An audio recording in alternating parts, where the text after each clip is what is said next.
Alors, quels sont les conseils pour économiser de l'argent lors d'une location de voiture? Alors déjà, le premier point, c'est s'y prendre à l'avance.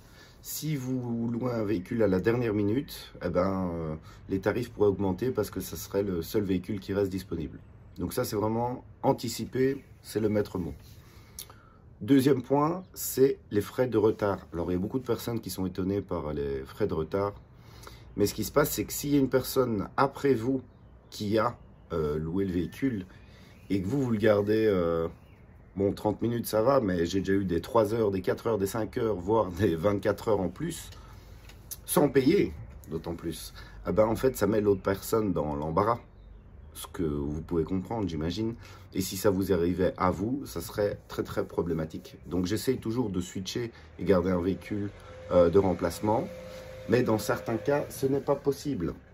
Donc il y a des frais qui sont assez élevés. Quoique, je trouve, si on rate un week-end parce qu'un véhicule qu'on a réservé et payé n'est plus disponible, parce qu'une autre personne garde, je trouve ça quand même assez légitime. Ensuite, les autres frais, c'est les frais de nettoyage. Alors ça, c'est pas vraiment une économie. Il y a des gens qui disent, moi, ça m'intéresse pas de nettoyer et qui acceptent de payer le véhicule. Après, on a toujours cette problématique de la propreté qui reste très très relative. C'est pour ça maintenant, avec des photos avant-après, vous prenez le siège ou les tapis de sol, vous prenez la photo avant et il y aura une photo après. Si ça correspond, il n'y a pas de surcharge par rapport à ça. Donc beaucoup de gens sont très étonnés par rapport à ça. Mais une photo avant-après résout la plupart des problèmes. Ensuite, il y a aussi les frais de carburant qui sont surfacturés. Donc ça aussi, encore une fois, il y a certaines personnes, ça ne dérange pas du tout. Mais si vous n'êtes pas au clair avec ça, bah oui, vous prenez quelques euros en plus.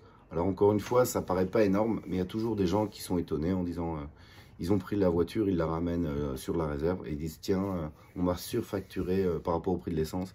Bah oui, parce qu'en fait, la personne doit aller jusqu'à la pompe à essence, refaire le plein et tout ça. Donc c'est une perte de temps. Et je suppose, honnêtement, si vous n'avez pas fait le plein, c'est souvent parce que vous n'aviez pas envie ou de faire le détour ou de perdre le temps dans une pompe à essence. Donc voilà, ça c'est les conseils classiques pour économiser de l'argent avec la location de voiture. Les liens sont juste en dessous si vous voulez louer une voiture. Et si vous non, il y a une formation qui est disponible aussi si vous voulez vous lancer. C'est juste en dessous dans la description. Ciao, ciao, à plus.